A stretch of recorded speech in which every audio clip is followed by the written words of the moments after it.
Simple ingredients delivering great flavour with just a little old school know-how. That's the winning combination we should never forget. The Imperial War Museum's archive contains a stack of fantastic but easy recipes, which give us just that.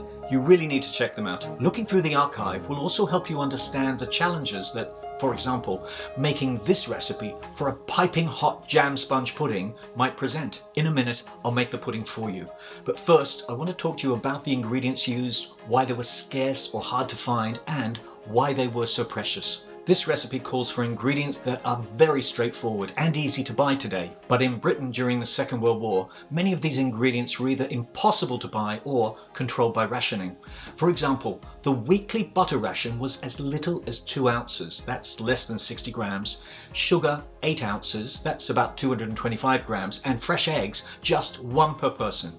We almost can't imagine a world without the extraordinary variety of sweet things and foods we have today. And looking back, I wondered whether the Second World War years were just utter bleakness for many. I asked Jill Norman, editor of the Imperial War Museum's Make, Do and Mend, about my fear that rationing and hardship surely would have caused people's health to suffer. After the war, because so many people had been malnourished beforehand, generally they were a lot healthier than they had been. And this is the point I didn't realise.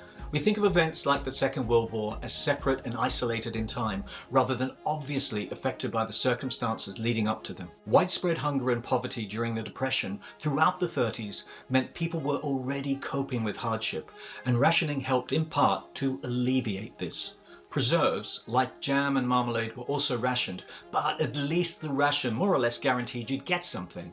Some other foods weren't formally rationed because the supply couldn't be guaranteed. They could simply be hard to find, and it was said that if you saw a food queue, you should join it before even asking what it was for, because it was bound to be something you could use or exchange.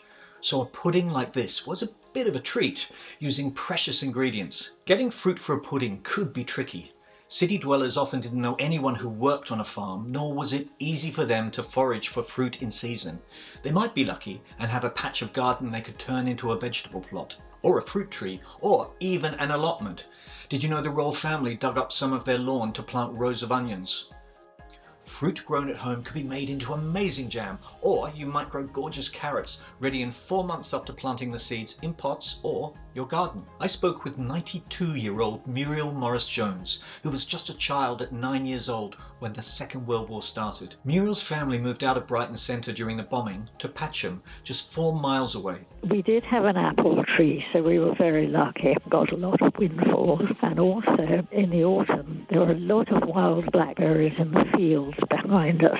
My father used to go with myself and brother to collect them, and we would go back home and he would make blackberry and apple jam. There wasn't much sugar in it, so I don't know how it managed to keep at all, really. Such a treat. I agree with Moo. Jam really is a treat, especially if you can make a great pudding with it. Now let's make one. Beat 1½ tablespoons each of butter and sugar together. Stir in 3 tablespoons of grated carrot, then fold in 6 tablespoons of plain flour with ½ a teaspoon of baking powder, and finally a dash of milk to give it a creamy consistency. Butter a small pie dish, spreading half the jam across the bottom, then spoon the pudding mixture on top. Bake at 170 degrees centigrade in a fan oven for about 20 to 25 minutes until cooked. Just before it's finished, spread the remaining jam over the surface and return to the oven for 3 to 4 minutes. Delicious with a scoop of ice cream and makes just enough for 2.